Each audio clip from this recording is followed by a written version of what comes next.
ఢిల్లీ వెళ్ళగానే ఫస్ట్ మనకి సజెస్ట్ చేసే ప్లేస్ తెలంగాణ భవన్, ఏపీ భవన్‌కి వెళ్ళమని చెప్తారు. సో, అలాగే మేము ఎయిర్‌పోర్ట్ నుంచి డైరెక్ట్‌గా ఇక్కడికి వచ్చేసాము.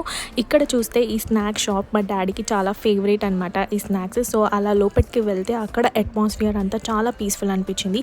ఆ సెంట్రల్ సెక్రటేరియట్ రోడ్‌లో ఆల్మోస్ట్ అన్ని స్టేట్స్ ఆఫ్ భవన్స్ ఉంటాయి. సో, ఇలా మన భవన్‌కి ఆంధ్రప్రదేశ్ భవన్ అండ్ తెలంగాణ భవన్ అని 2 పేర్లు పెట్టారు. సో, మేబీ జనాలు ఫీల్ అవ్వకూడదని చెప్పేమో. ఇంకా రిసెప్షన్‌లోకి వెళ్ళాము. రూమ్స్ అలా ఎలా ఎలా ఉంటాయి, ఏంటి కాస్ట్ అదంతా అని చెప్పేసి. సో, ఇక్కడ అంత ఈజీగా మనకి రూమ్ దొరకదు. ఎవరైనా సెంట్రల్ గవర్నమెంట్ ఎంప్లాయీస్‌కి కానీ, లేకపోతే మనం రిఫరెన్సెస్ తీసుకొని వెళ్తే తప్ప మనకి రూమ్ ఇవ్వరు. అండ్ దట్ టూ అది చాలా కాస్ట్లీ అనిపించింది. 6,000 per day. So, more over మనకి బయట అయితే చాలా అఫోర్డబుల్ దొరుకుతాయి.